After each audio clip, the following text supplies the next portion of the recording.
Assalamualaikum warahmatullahi wabarakatuh. Waalaikumsalam warahmatullahi wabarakatuh. Selamat pagi semuanya. Selamat pagi. Bapak. Selamat pagi. Perkenalkan, nama saya Ardianto Kurniawan. Saya adalah seorang CPNS di bagian pengadaan barang dan jasa Sekretariat Daerah Kabupaten Magelang. Di kesempatan pagi hari ini, saya diberikan sebuah waktu yang istimewa untuk dapat berbincang-bincang dengan kasubag saya, yaitu Bapak Heru Nur Prismawan, SOS, selaku Kasubag LPSE di bagian pengadaan barang dan jasa Kabupaten Magelang ini. Selamat pagi Bapak Heru. Selamat pagi. Selamat pagi Ardi. Terima kasih banyak atas waktu yang diberikan untuk Bapak untuk dapat bertemu di hari ini. Ya.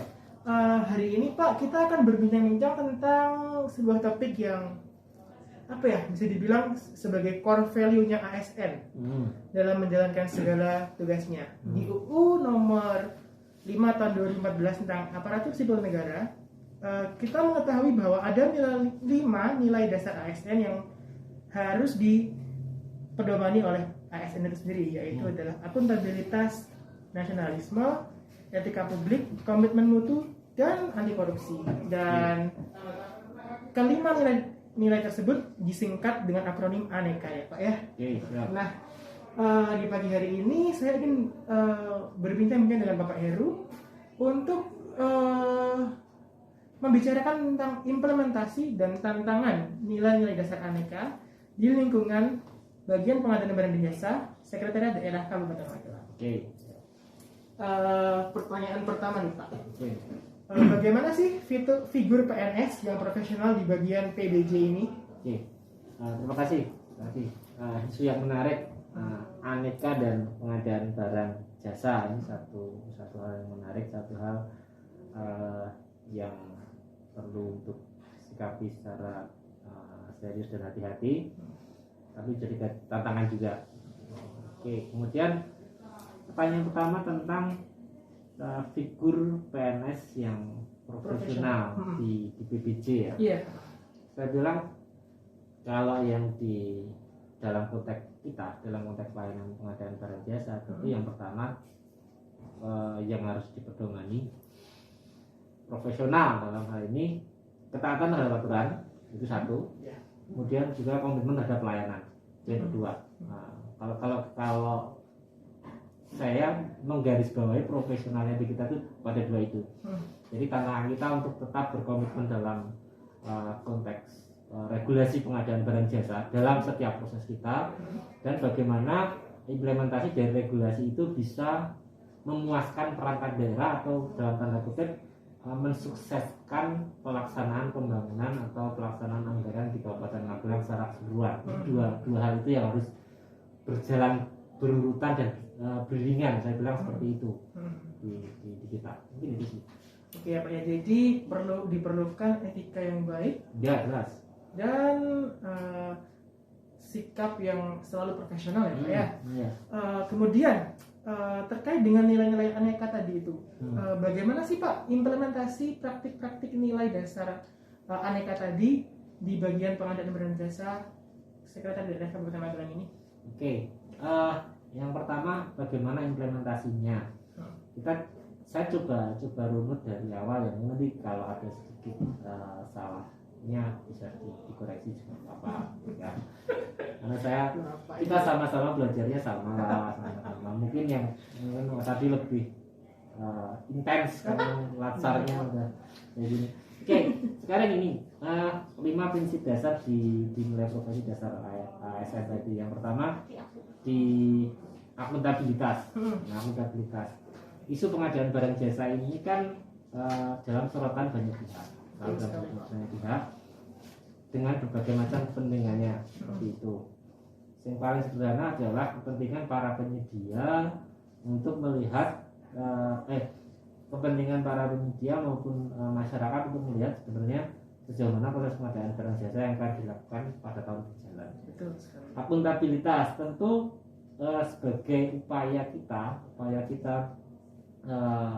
mengimplementasikan prinsip itu adalah bagaimana informasi tentang pengadaan barang jasa itu tersampaikan kepada para pihak di luar pemerintah misalnya.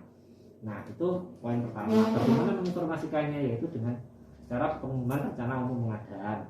Jadi kita selalu mendorong supaya perangkat daerah secara tepat waktu mengumumkan rencana umum pengadaannya, sehingga nanti para penyedia yang memang berkompetisi mereka sudah tahu, kemudian masyarakat juga sudah tahu. Misalnya, jadi nggak sih sebenarnya nanti anggaran yang kemarin direncanakan untuk kami misalnya mereka sudah tahu itu, mereka salah satu bentuk istilahnya prospeknya bisa di rencana umum pengadaan, salah implementasi yang kaitannya sama akuntabilitas. Kemudian juga berbicara soal bagaimana informasi tentang pengadaan barang jasa itu paling terbuka, fairness, prinsip-prinsip itu tercapai. Itu salah satu bentuk akuntabilitas kita, sehingga tidak rekayasa lah, saya bilang seperti itu. Kemudian nasionalisme, kita punya ada dua hal yang mungkin perlu digarisbawahi. Yang pertama, bahwa dalam melaksanakan pekerjaan ini, selain tadi saya bilang istilahnya berpedoman pada regulasi yang ada, kita berbicara, nanti beririsan dengan yang lain juga, kita berbicara soal etika, kemudian nilai-nilai istilahnya nilai-nilai keyakinan kita bahwa pekerjaan ini akan mendatangkan manfaat barokah bagi kita, bahwa semua yang kita lakukan ini selalu punya tujuan yang mulia, misalnya tujuan yang positif misalnya. Kemudian poin berikutnya adalah bagaimana kita di bagian pengadaan barang jasa itu punya prinsip bahwa sebisa mungkin kita coba mengupayakan bagaimana pekerjaan kita itu bisa berhasil, sehingga keberhasilan kita itu akan mendorong keberhasilan dalam pelaksanaan pekerjaan di perangkat daerah, yang otomatis tentu hasilnya adalah kebermanfaatan di masyarakat. Jadi tidak hanya sekedar melihat pekerjaanku cuma tender di sini aja, jangan seperti itu.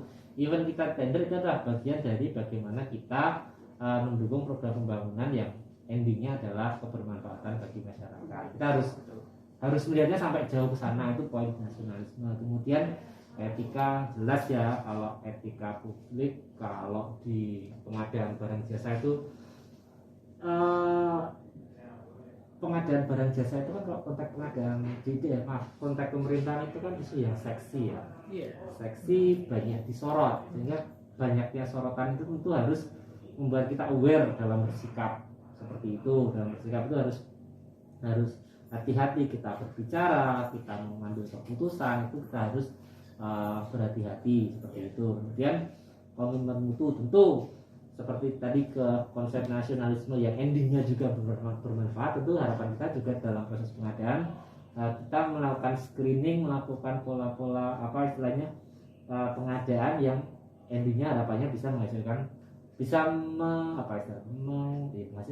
menghasilkan penyedia yang berkualitas, sehingga nanti proyeknya bagus, harapannya seperti itu. Anti korupsi tentu jelas, PBJ itu nomor 2 atau nomor 3 ya terkait dengan penyebab salah satu korupsi terbesar ya. Ini satu poin yang tentu harus kita implementasikan. Itu paling awal ini ya, sisi anti korupsi itu, bahwa pengadaan barang jasa dengan banyaknya kepentingan pasti harus diakui, suka atau tidak suka pasti banyak pressure kita. Pasti banyak tekanan, banyak kepentingan yang mencoba membawa kepentingan mereka masing-masing untuk masuk ke sini. Godaannya tetap ada, sehingga sangat penting bagi kita atau bagi kami di sini untuk menumbuhkan nilai-nilai anti korupsi. Nah, bagaimana caranya ya kita selalu banyak diskusi aja. Kita banyak diskusi sehingga dalam pengambilan keputusan ini tidak ada lagi teman yang bisa istilahnya mengambil keputusan secara sepihak. Mau nggak mau tetap harus bareng-bareng. Dan insya Allah ketika semuanya dilaksanakan dengan bareng-bareng seperti itu, mungkin poin-poin penguatan anti korupsinya menjadi semakin bagus, karena ada saling penguatan antara anggota di kita sih. Gitu aja. Gitu deh. Oke ya, istimewa sekali ya. Implementasi praktik tersebut itu di bagian pengadaan ini itu sangat luas, seperti yang kita ketahui teman-teman bahwa bagian pengadaan ini adalah bagian yang sangat sensitif di pemerintahan, karena seperti yang kita ketahui KPK sudah pernah merilis bahwa bagian pengadaan memangnya yang di Indonesia ini termasuk kasus dengan korupsi yang tertinggi. Lalu pertanyaan yang ketiga ini Bapak, terkait dengan implementasi tadi, Bapak juga sudah menjelaskan sebagian hurdle atau hambatan yang dihadapinya Pak ya.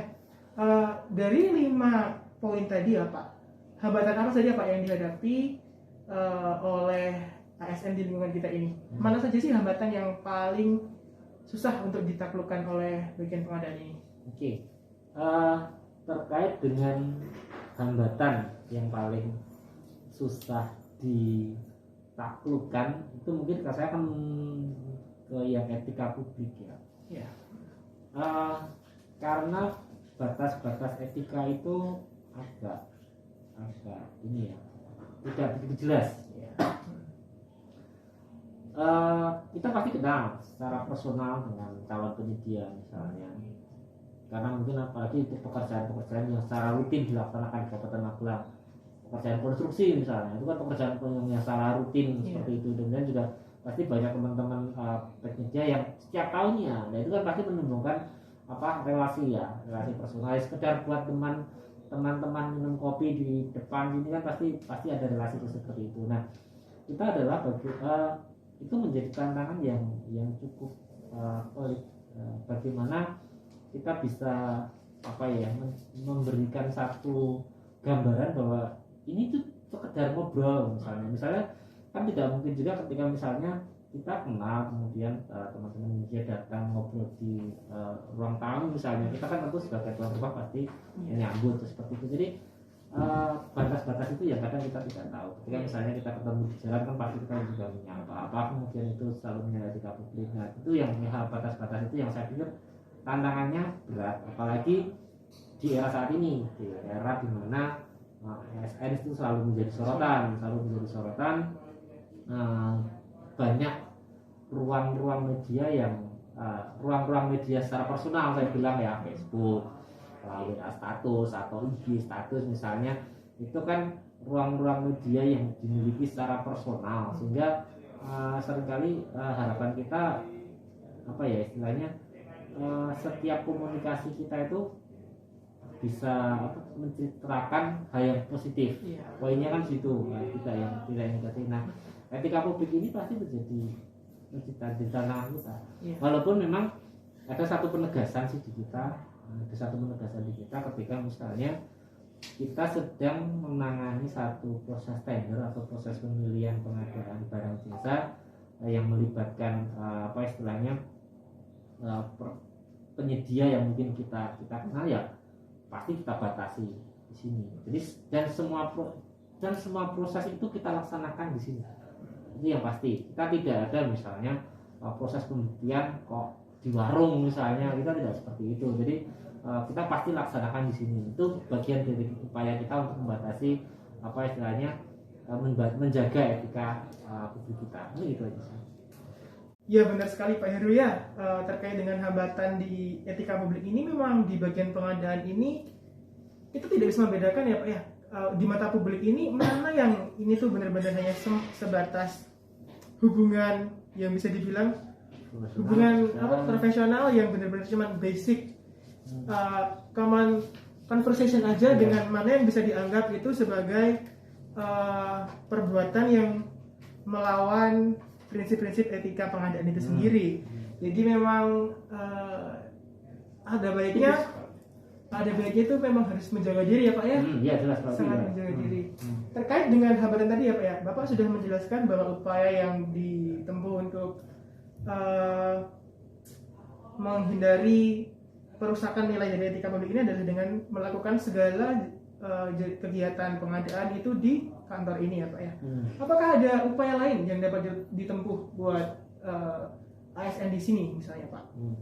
Baik, sebenarnya ada beberapa hal terkait dengan etika publik yang istilahnya akan coba kita dorong, yang harapannya tidak hanya untuk kita sih sebenarnya, karena pengaturan soal etika itu kan munculnya dari relasi beberapa pihak, dua atau beberapa pihak ya. Saya bilang kan etika itu kan ini gitu.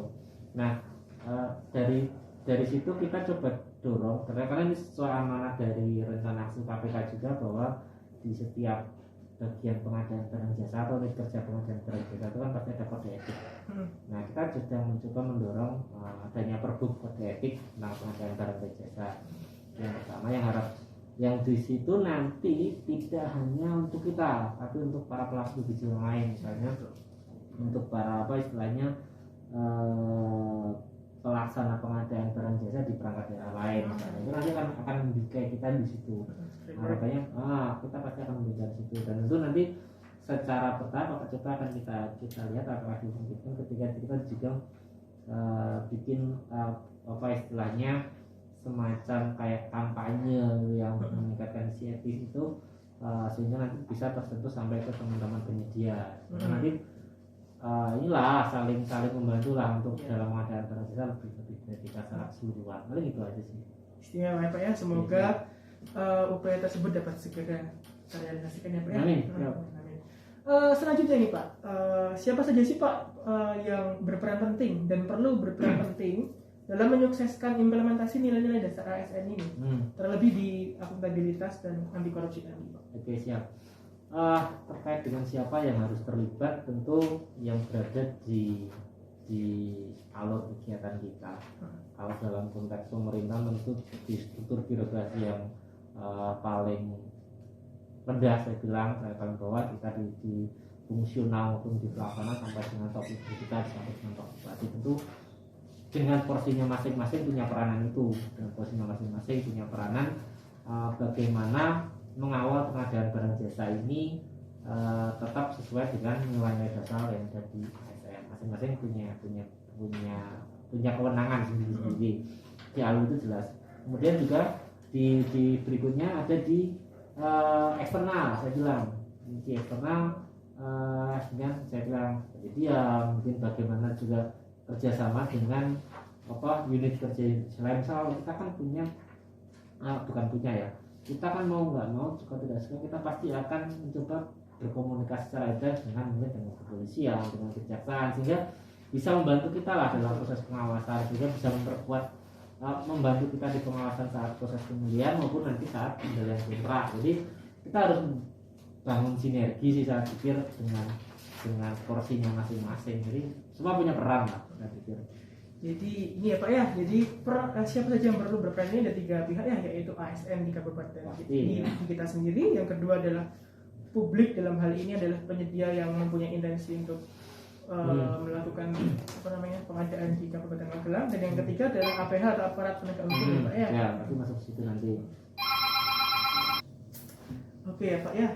Lanjut ke pertanyaan terakhir ya Pak. Siap. Tentang harapan dari Bapak Heru sendiri terkait dengan penerapan nilai-nilai dasar ASN di lingkungan bagian pengadaan barang dan jasa Sekretariat Daerah Kabupaten Magelang ini seperti apa Pak? Oke, mungkin banyak hal tadi yang sudah kita obrolkan di depan ya, terkait dengan bagaimana penerapan nilai dasar provinsi ASN. Tapi secara secara keseluruhan itu membingkai satu harapan yang tentu bersama-sama sih. Saya pikir ini bukan harapan saya saja, tapi harapan semua personel di sini maupun harapan para pihak di luar kita juga. Jadi adalah bagaimana bagian pengadaan barang jasa mampu ikut berperan dalam proses pelayanan publik, dalam proses pelayanan yang diberikan oleh pemerintah daerah kepada masyarakat. Jadi secara keseluruhan sih kita jangan hanya berpikir secara parsial, tapi kita coba ambil sudut pandang yang lebih luas lagi, bahwa kita menjadi bagian dari pemerintah daerah yang melaksanakan serangkaian program kerjanya dalam rangka meningkatkan kesejahteraan masyarakat ataupun memberikan pelayanan masyarakat. Jadi poin pentingnya di penerapan nilai dasar ASN di bagian pengadaan barang jasa, saya pikir itu ya. Karena kalau secara khusus hanya ngomong pengadaan barang jasa, hanya cut di beberapa item nilai dasar saja, tapi kita harus melihatnya jauh deh sebagai bagian dari pemerintah daerah Kabupaten Magelang. Mungkin itu sih. Wow, istimewa sekali ya Pak ya. Jadi seperti itulah ya teman-teman ya tentang penerapan nilai-nilai aneka di bagian pengadaan barang dan jasa. Seperti yang kita ketahui, nilai-nilai akuntabilitas dan etik anti korupsi memang dan etika publik itu memang nilai yang sangat krusial di sini. Tapi kita juga tetap harus melihat nasionalisme dan komitmen mutu dalam melaksanakan tugas kita sebagai pejabat pengadaan ya di sini ya. Kita harus selalu berorientasi kepada publik dan selalu mengutamakan kepentingan publik daripada kepentingan golongan tertentu ya Pak ya. Yep. Jadi seperti itulah podcast kita hari ini. Terima kasih banyak loh Pak Heru atas waktu yang sudah diberikan. Insight yang saya dapatkan hari ini sangat banyak sekali dan diharapkan kedepannya implementasi nilai-nilai tersebut dapat berlaku dengan baik ya di kantor kita ya. Terima kasih banyak Pak. Wassalamualaikum warahmatullahi wabarakatuh. Waalaikumsalam warahmatullahi wabarakatuh.